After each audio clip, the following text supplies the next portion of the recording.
এখন সবজির মার্কেটগুলো দাম সস্তা, সিজন তো এখন সবজি অনেক সস্তা তুলনামূলক এক মাস দেড় মাস আগে থেকে অর্ধেকেরও বেশি কম। অন্যান্য জিনিস তো দাম কমে নেই তো, যেমন ইয়েগুলা বসিমালের জিনিসগুলা বা চালের দামটা অনেক বাড়ছে, কিন্তু পেঁয়াজ, হ্যাঁ পেঁয়াজ আলু ওই সবজি জাতীয় মোটামুটি অনেক সস্তা হয়েছে। পেঁয়াজ তো এখন 50 টাকা কেজি, আর অন্যান্য সবজি তো অনেক কম, ফুলকপি 20 টাকা। না, এই সিজন সময় এই সবজিগুলা সিন্ডিকেট করতে পারে না, কারণ ওগুলি তো পচনশীল দ্রব্য, যার কারণে ওগুলি ইয়ে করতে পারে। সিজন ছাড়া যখন তখন ওগুলি করে, আর পেঁয়াজ যখন আটকে রাখে কী করবো, সব তো পচবো। তবে আমাদের মূল কথা হচ্ছে ওই যে ক্লোজ স্টোরেজ ব্যবস্থা যদি করতে পারতো, তাহলে ওই আমাদের আমদানি করতে হতো না। মালের দাম তো সব কাঁচামালের দাম কম, গাজর 30 টাকা কেজি, সিম 30 টাকা কেজি, ও কপি হলো 15 টাকা 20 টাকা পিস। কারণ উৎপাদনের সময় শীতের সময় সব মালের দাম কম, গাজর কেজি 30 টাকা। আজকে বৃহস্পতিবার পেঁয়াজের দাম, শুক্রবার পেঁয়াজের দাম বেশি বুঝছেন। কাল বৃহস্পতিবার পেঁয়াজ কিনেছি হলো 40 টাকা, আজ কিনেছি 42 টাকা। সেই হিসেবে পেঁয়াজ আলু হলো 20 টাকা কেজি, 100 টাকা পাল্লা। এখন শীতের মৌসুম, মাছের আমদানি প্রচুর, সব মাছ আমদানি আছে, মাছের দাম বাড়ে নাই এই সপ্তাহে কেজিতে। অন্য অন্য মাছের দাম কেজিতে, নদীর মাছের আমদানি বেশি থাকার কারণে মাছের দাম কম। ব্রয়লার মুরগি আজ এক সপ্তাহ একই দাম, 190 টাকা 195 টাকা কেজি ব্রয়লার চলতেছে। পাকিস্তানি মুরগি 320 থেকে 330 টাকা কেজি চলতেছে আজকে 2 দিন।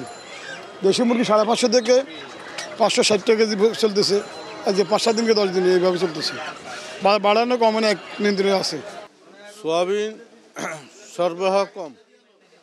1 নম্বরে সরকার কিছুদিন গত মাসের আগের মাসে 8 টাকা নির্ধারণ করে দেওয়ার পরে 10-15 দিন মোটামুটি মাল ছিল, এরপরে আবার ক্রাইসিস।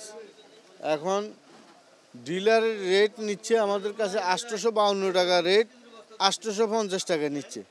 আমরা তেলটা আনি কত বেশি, এরপরে লেবারে দিতে হয় 1 কার্টনে 10 টাকা, তাইলে আমরা তেলটা আনি কত বিক্রি করব? এই বিষয়টা গত সপ্তাহ আমরা বাণিজ্য উপদেষ্টার দৃষ্টি আকর্ষণ করছি, উনি এই পর্যন্ত কোনো এই বিষয়টা কোনো মাথা ব্যথা নাই। সামনে রমজান, ক্রেতা এবং দোকানদারের সাথে বাক বিতরণটা অনেক ঝড়ঝাটি হচ্ছে, কিন্তু উনি দেখছে না। কারণটা কি?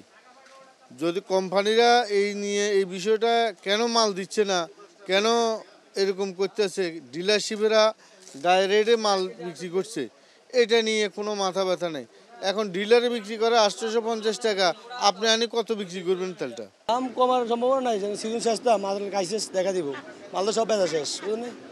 এখন বিভিন্ন কোয়ালিটি আছে, ছোটো বড়ো আছে, 500 আছে, 600 আছে, 700 আছে, 800 আছে পিস, ছোটো বড়ো আছে, সব কোয়ালিটি এক না, বড়ো ছোটো আছে বুঝছেন। এগুলো আছে 500 টাকা পিস, আর এগুলো আছে 600, এগুলো কেজি 350, বেলজিয়াম 350 টাকা কেজি, আর রাজহাঁস কেজি 700 টাকা, রাজহাঁস।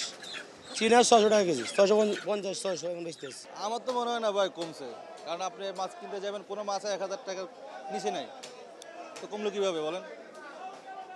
আর আপনি একটা বড় মাছ কিনতে যান 1200-1300 টাকা কেজি, বিক্রেতারা তো বলবে কম, কিন্তু তাদের মনে হয় যে আগে কিনে ছিল মনে হয় আপনার 800, এখন কিনে এলেও মনে হয় 700, কিন্তু তারা তো দাম ছাড়ে না।